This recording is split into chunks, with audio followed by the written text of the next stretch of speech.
Several hospitals have reported low levels of oxygen due to the rise in COVID-19 cases.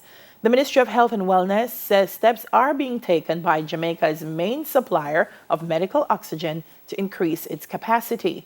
But how important is medical oxygen, and how does the supply and demand chain work? Joining us for this discussion are medical doctor Garth Rattray and products manager of Jamaica Hospital Supplies, Michael March. Good morning, gentlemen. Morning, gentlemen. Welcome to Smile Jamaica. Morning. Dr. Garth, I want to start with you. We were talking earlier about the other things that the hospital needs oxygen for. So leave out COVID just for a second. What else would a hospital need medical oxygen for? Okay, so the atmosphere has about 21% oxygen, not very much. So if you have a problem with any kind of pneumonia, if you have a problem with heart failure, if you have a problem with chronic obstructive pulmonary disease, if you have a problem with lung disease in general, cystic fibrosis, that sort of thing, asthma, then you would need to get oxygen more than you get from the atmosphere. There are different ways to deliver this oxygen. However, I can go on to explain those. Yeah, please. Okay, so the most simple one is the cannula, a little thing on the nostril, like a fish tank. Yeah. With some oxygen, but not a lot. Then you have the face mask, that's a general face mask, which I'm sure Michael can speak about in great detail. Then you have a mask with a thing called like a reservoir, because the mask generally, when you breathe from a mask, you get some mixture with the atmospheric oxygen also. That's a regular face mask. One little bag now, it gives you a higher concentration. If you need more oxygen, they have a thing which I don't think is used in Jamaica as yet, called a high flow system. It's another story. It's invasive, or it's here.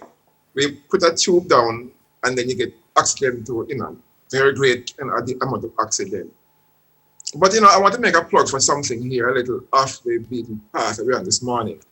Everybody, what's going on now, should have one of these things called a pulse oximeter. I know Michael sells them and other places sell them too. Because what happened that you need to know what the oxygen level is, even if you feel okay. I'll come back to it later on.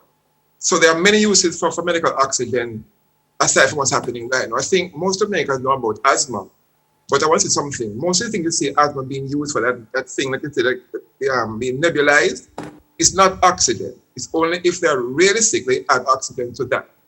So when you say, I got oxygen because I got asthma, that's not true. Okay. Oxygen can be added to that, but that's something they call nebulization. Okay. So it's any kind of pneumonia, asthma, lung disease, that's what I think oxygen for. Okay. Yeah. Michael, the estimates are, I think the demand has gone up by probably 500% since COVID-19. Can you speak to that, the increase in demand, and just how does the supply-demand chain work? All right. Well, the thing is that we are suppliers more for the retail for oxygen. It's more for home use, and some of the hospitals use what we carry. We don't carry. We are not a big supplier of oxygen to the hospitals. The big supplier, I think, is ITS, Industrial Gases Limited, IGL. The thing with them is that the type of oxygen they supply is bulk oxygen. So what they do is they bring in, I think it's liquid oxygen, and then convert it to the gaseous form and supply it to the hospitals. What we have are smaller cylinders, right. We have smaller cylinders which are typically used for emergency and standby. And those hold like about a couple hundred liters of oxygen and would give you at maximum maybe about 5 hours worth of supply of oxygen. And approximately how many of those? What we call. I was asking approximately how many of those do you supply on a monthly basis in normal conditions? Recently, everything that we have has basically gone through the door, and we are short. So the thing is that the hospital, typically the hospitals have a number of large cylinders, and some of them have actual plants at the hospital that generate oxygen. They have to be refilled with liquid oxygen, etc. That you would have to speak to IGL about in terms of the volume that has been increased, etc. In terms of our role is more the home care, and what we're finding is that whatever we have ordered, it's just gone through the door, and then there is a supply shortage basically from the manufacturers. So what they're doing is if we order 100, we may get 75 or 50 or 25. So because what you have to keep in mind, and I think this is where everybody doesn't understand, we can't just, we have a machine that actually makes oxygen. That's called an oxygen concentrator.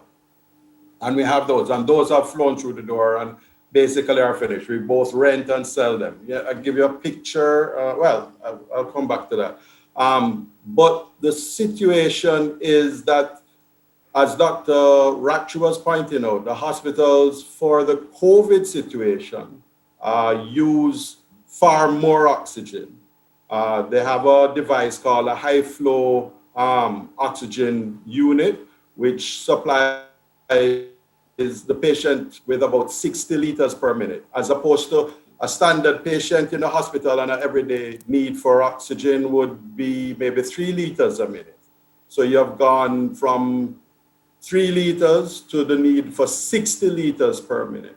So the demand is much higher. And this is something that you can't use at home.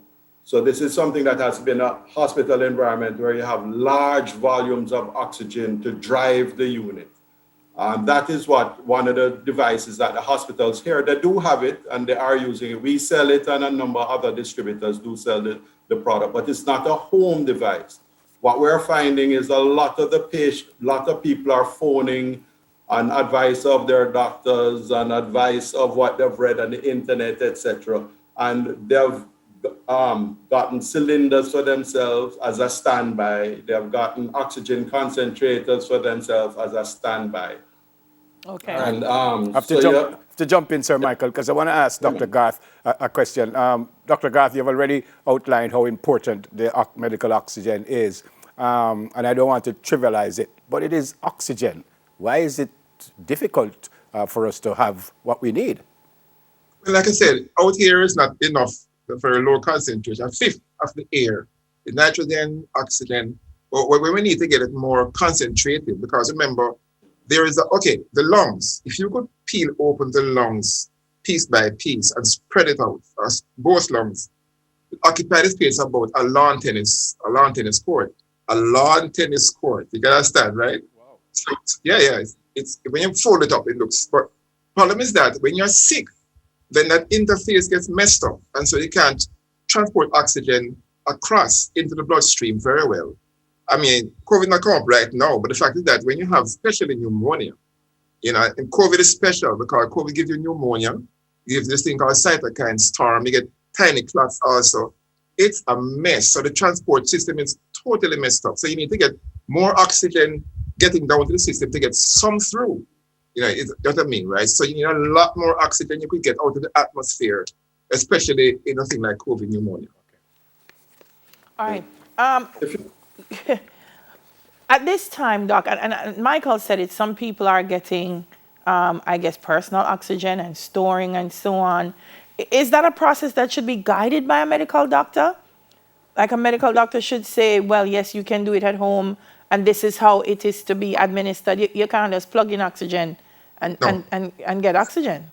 It's a prescription, which I'm sure Michael will tell you. It's a prescription product, just like any other prescription product. There's certain liters per minute. They have a thing and you have a humidifier. It's not just oxygen right now.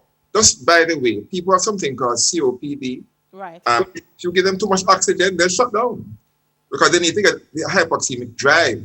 Mm-hmm. And honestly, in this time to go and take cylinders because of COVID, I personally would not do that. The amount of oxygen you need, it will finish in a few hours, right? I mean, let's face it. So it's not a wise idea to take oxygen home now because of COVID. It would not work. All right. We're out of time, unfortunately. We have to go. Thank you, both gentlemen. Dr. Garth, you get the vaccine yet? Yes, sir. All right. Looking for my second one. All right. Any big side effects? No, a little fever, but that went in about 2.5 days. When people like me, when you're old and everything, take longer. All right. Good luck to you both. Thank you, Sir Michael, and thanks, Dr. Garth. More Great than to see you welcome. both. Garth Rattray, medical doctor, and products manager of Jamaica Hospital Supplies, Michael March.